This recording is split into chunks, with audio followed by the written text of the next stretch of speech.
All right, here with head coach Keith Dixon, following the Hawks' 97-81 win against Stonehill tonight. Another win for you guys.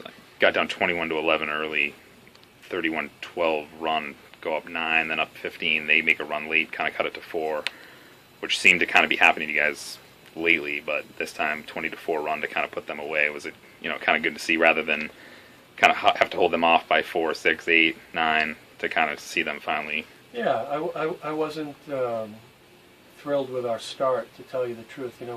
Although I think we got up 9-4, and then it just sort of seemed to go.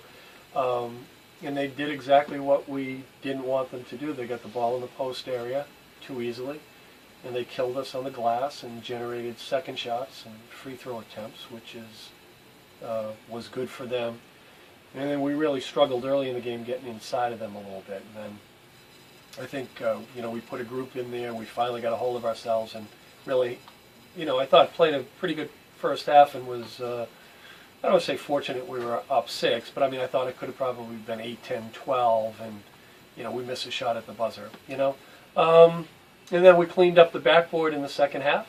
I think we did a decent job generating offense and creating the right kind of shots. And yet I think they played pretty good on offense. They made some shots from distance, and we fouled them a little bit too much in the second half. But, all in all, it's bouncing back from Franklin Pierce. This is one we had to have. Going into finals, now we have a little bit of time off where, they can worry about their finals, and, really we're in the adequate shape in the league. So we're okay. Chris Santo, 29-8 tonight, only one foul, coming off 18-10 at Pierce. Would you kind of say he's kind of starting to look more like Chris Santo of last year? Yeah, I would agree with that. I said to someone a few minutes ago, he wasn't in foul trouble, so he played 31 minutes.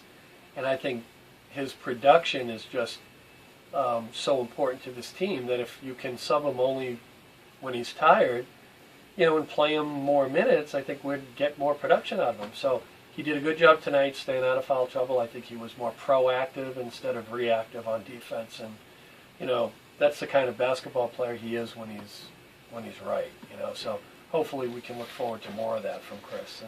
And I thought we got Roy had 23, 14, and 6 assists. And although he's continued to struggle shooting the ball, that's a pretty good line for anybody to put up. So I thought, he's not been shooting the basketball very well, and that's really been all year. But he made a lot of really good basketball plays today. He made the right pass plays. He didn't turn it over. And when he expands his game like this, it really means a lot to our team. So I'm glad that Roy finally played decently.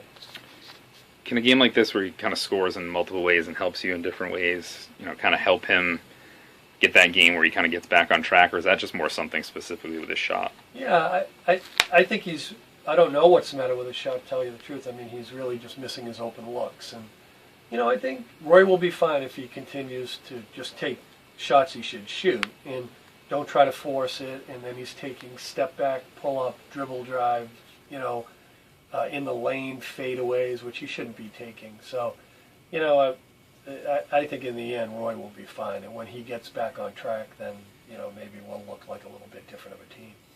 And then you get a about 12-day break coming up. Kind of what will you guys do during that to prepare for post and kind of just keep nothing going? Really. Like right now, finals are a bear at this school, so basically for the next week or so, we'll be one day off and then one day on. Well, I just try to get them in the gym just to play. And then next Wednesday or Thursday, we'll have 3 or 4 days of preparation for post before another 7-day break. So really right now, we're just worried about them doing the best they can on finals. So we make sure we have enough guys to play in the second semester. This is not easy here. All right, here with junior forward Chris Santo. Obviously, coming off that tough Franklin Pierce loss, to come back, get a win, tonight. In at first, what was a tightly contested game. Obviously, they got up, on you guys by 10. You guys made a big run, and then went up 15, kind of held them off. Kind of just talk about what it was, how important it was to kind of bounce back after that. It's definitely good to get a win. We're at the same spot we were last year at this time in the conference. We're 5-2 or 6-2, whatever it is. And you know, we're luckily in a good position. We don't think we've played very well this year, and we got a little bit of a break to kind of figure this out. It's individual. It's not really like technical, like Coach was saying in the locker room, and we just got to find the will and find that edge that we had last year that led us on that run. And then talk about you individually. Maybe, you know, tougher start to your year, you know, than you'd like it.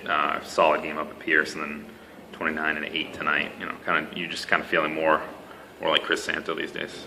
I mean, I'm just trying to play like myself. I feel like in the beginning of the season, I really wasn't playing like myself, and I knew that, and I knew I was kind of playing complacent and trying not to get into foul trouble. When really don't have to worry about that, and just play with intensity. And I still need to improve.